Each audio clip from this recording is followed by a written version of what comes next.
Good morning, evening, or night, wherever you are. Welcome to WHAM today. Take a deep breath, clear your mind, and let's drift through the whispers of today's world, one quiet thought at a time. As we wrap up Saturday, 31st May 2025, let's see what stories are unfolding around us. China's manufacturing sector experienced a contraction in May as the PMI reached 49.5, still below the 50 threshold for growth. Internally, the country is pushing for an end to the auto industry's price wars, which began in early 2023 and are destabilizing the world's largest auto market. To meet stricter environmental regulations in Western nations, a Chinese exporter of straws and food packaging invested $4.16 million. Due to a bird flu outbreak, China has banned all poultry imports from Brazil. The Yimen open pit coal mine in Inner Mongolia is now using self-driving haul trucks, reflecting China's progress in automation. Deutsche Bank notes that Hong Kong's corporate activity and yuan-based businesses are revitalized due to closer ties with the Chinese economy. China criticized French President Macron for comparing Ukraine and Taiwan. Turning to U.S.-China relations, the two countries are navigating intricate trade dynamics, which some analysts describe through game theory as resembling a game of chicken or the prisoner's dilemma. Former President Trump has accused China of breaching a preliminary trade agreement, increasing investor anxiety and hinting at a return to a more confrontational stance. The Trump administration previously implemented a policy of decoupling the U.S. from China, employing strategies like trade wars, export restrictions, and visa revocations. Rare earth minerals are a critical element in restarting U.S.-China trade negotiations. The U.S. has placed limitations on the export of specific chips and chip technology to China as part of a national defense strategy. China faces accusations of misusing semiconductor export controls, mirroring restrictions imposed by the U.S. Jamie Dimon has stated that China isn't America's biggest threat, but rather the enemy within. Concerning trade and tariffs, the tariffs imposed by the Trump administration on Chinese goods have impacted sectors such as the black hair industry, raising the prices of braids and wigs for black women. Regulations on aerospace technology also target China's C919 jet, which relies on Western engines and avionics. India's economy remains a powerhouse, retaining its status as the world's fastest-growing economy for the fourth year running. The latest figures reveal a Q4 growth rate of 7.4%, and the fiscal deficit for 2025 is projected to be 4.8% of GDP. The IT sector is a major driver of this expansion, with the National Stock Exchange, NSE, playing a key role as India solidifies its position as a global IT hub. According to the finance minister, India is evolving from a middle-class market into a hub of innovation. In the financial sector, BlackRock has been granted approval to launch its mutual fund operations in India. The Indian bond market is showing resilience, supported by moderating inflation and accommodative policies from the Reserve Bank of India, RBI. To attract more capital, India will exempt Saudi Arabia's sovereign wealth fund from foreign portfolio investment regulation. A significant discussion paper on cryptocurrency is anticipated to be released next month. Looking at defense, Bharat Electronics is considered a solid investment due to its reliable earnings, a strong order book, and a diverse range of products, while Bharat Dynamics and Mazagon Dock benefit from their strategic importance to India's defense infrastructure. Last week saw a dip in gold prices, influenced by dollar fluctuations following positive economic data from the U.S. ITC is currently exerting downward pressure on India's benchmark indexes, with the minutes from the Federal Reserve closely monitored. Saudi Arabia will increase oil production by 411,000 barrels a day starting in July, following OPEC Plus agreements. Demonstrating regional support, Saudi Arabia, together with Qatar, will provide financial aid to Syrian state employees. The Saudi Public Investment Fund, PIF, is exploring an IPO for its technology division and has announced changes in leadership. Moreover, the PIF is also receiving exceptional facilities in India. Boeing has secured a major order from Saudi Arabia, and Saudi Arabian companies are anticipated to order numerous Airbus aircraft. In a diplomatic gesture, the Saudi government released Iranian cleric Gholam Reza Ghassemian, who was previously arrested for allegedly organizing obscene concerts.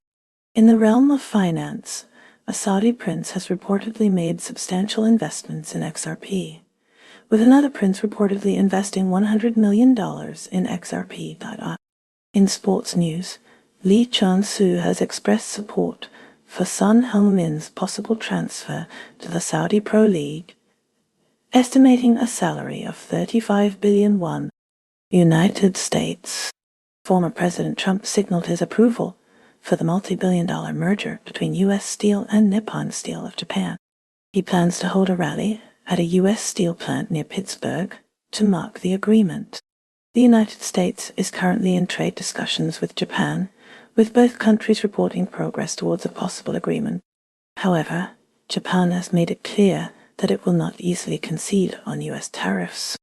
Japan is working to increase its investments in Africa, aiming to decrease its dependence on China.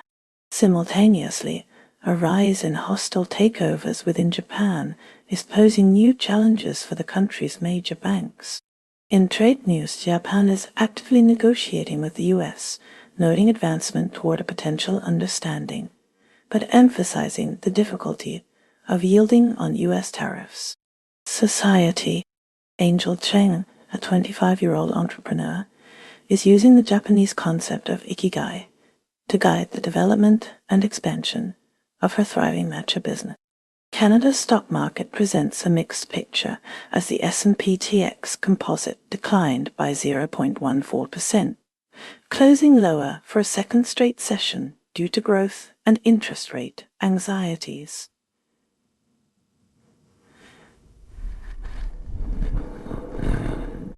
Despite this, the TSX marked its largest monthly gain since November, hinting at a possible peak in political risk. A Reuters poll indicates this growth might slow due to the ongoing trade war's impact on Canada's economy. The Canadian economy showed robust growth in the first quarter of 2025, fueled by exporters anticipating tariffs. One TEF stock is expected to rise significantly should a new Canada-US trade agreement materialize, drawing investor attention, while others look to Canadian dividend stocks as a defensive play amid market volatility. Australia is grappling with issues of national security and economic sovereignty. The defense minister is calling for greater military transparency from China. The nation is rigorously analyzing potential geoeconomic threats and the possibility of a national security crisis. A new mandatory merger control regime is being implemented to safeguard economic interests.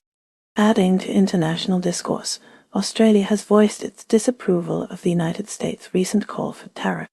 Despite anxieties surrounding Chinese influence, Australia clarified that the U.S. has not made any demands concerning a Chinese-owned port.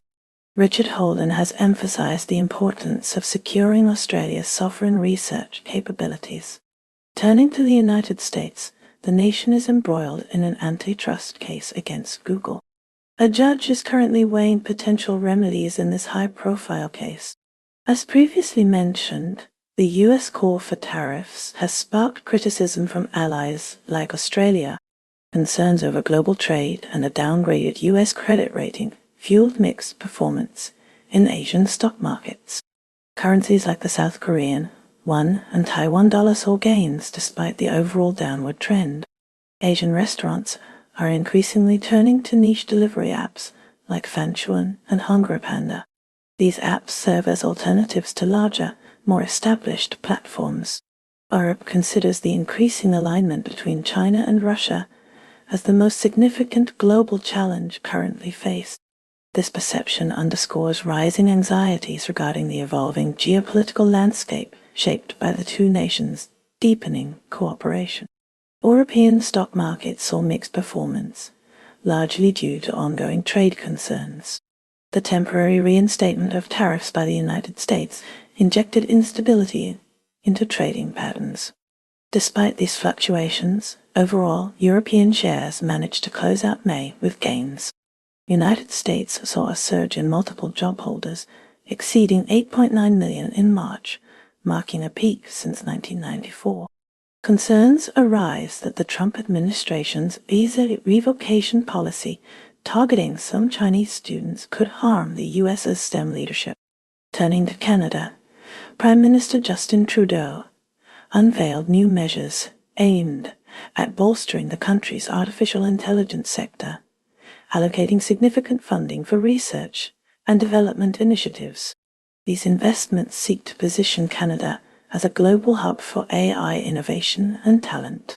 In the latest from France, President Emmanuel Macron is facing renewed scrutiny over proposed pension reforms, which have sparked widespread protests and labor strikes across the nation.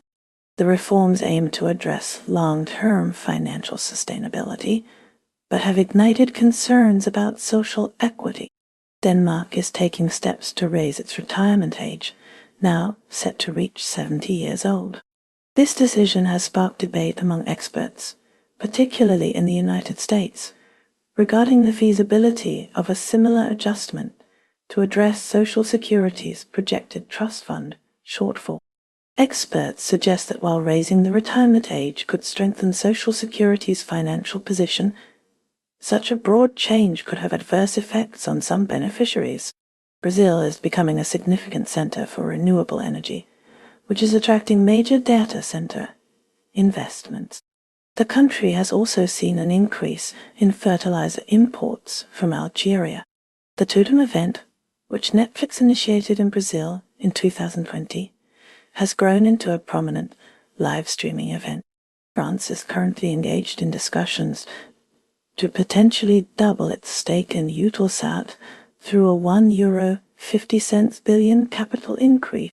President Macron has also called for unity between Europe and Asia in response to rising tensions between the United States and China. Germany's 10-year bond yields have fallen to a 3-week low of 2.4%. influenced by the potential impact of Trump's tariffs. Simultaneously, the DAX index has reached a new high, boosted by Trump's optimistic views on US-EU trade talks and steady German inflation. Iran has been found to be conducting undeclared nuclear activities at 3 sites being investigated by the UN nuclear watchdog, utilizing previously undisclosed materials. Furthermore, Iran's stockpile of near-bomb-grade uranium has reached a record high level. Kenya's low inflation rate may be masking underlying economic challenges, according to analysts. Mexico is a key focus for the CEO of Natura, as the cosmetic company aims to recover from recent financial difficulties. Pakistan has seen a decrease in weekly inflation by 0.81%, with prices of essential goods remaining relatively stable. Russia is seeing Microsoft exit the country, with its Russian subsidiary preparing for bankruptcy proceedings. Despite existing doubts, OPEC is moving forward with a 3rd output increase. South Africa's Tiger Brands has reported a higher-than-expected increase in its half-year profit. In addition, a new book is examining the lives of young men living on the urban fringes of South Africa over a 10-year period. South Korea is experiencing a rise in the popularity of social futsal within its startup scene, although it faces certain obstacles. Taiwan's stock market closed with a gain of 0.39%, led by the banking sector. Thailand's $115 billion budget has successfully passed its first hurdle in Parliament. Ukraine will skip a $665 million payment on growth-linked debt. The UK will provide $3 billion to support Ukraine's arms and hardware repairs, which will be funded through a G7 loan and covered by Russian assets. The United Kingdom is seeing the first Trust United Kingdom Alphadex use its ETF class of GBP, LON FQ, trading up by 1.2%. In the United States, a federal judge has blocked the Trump administration from invalidating work permits and other documents that grant legal status to approximately 5,000 Venezuelans. The United States, specifically President Trump's proposed remittance tax, is projected to have a negative impact on Africans who depend on money sent from abroad. Indonesia is participating in a regional initiative aimed at combating age bias in the job market. Israel has announced that it will not cooperate with Arab ministers planning to visit the West Bank. And that's a wrap for today's news, because even headlines need a nap. Stay curious, stay kind, and let the noise fade as you find your quiet. Take care, stay awesome, and I'll see you next time on WHAM Today.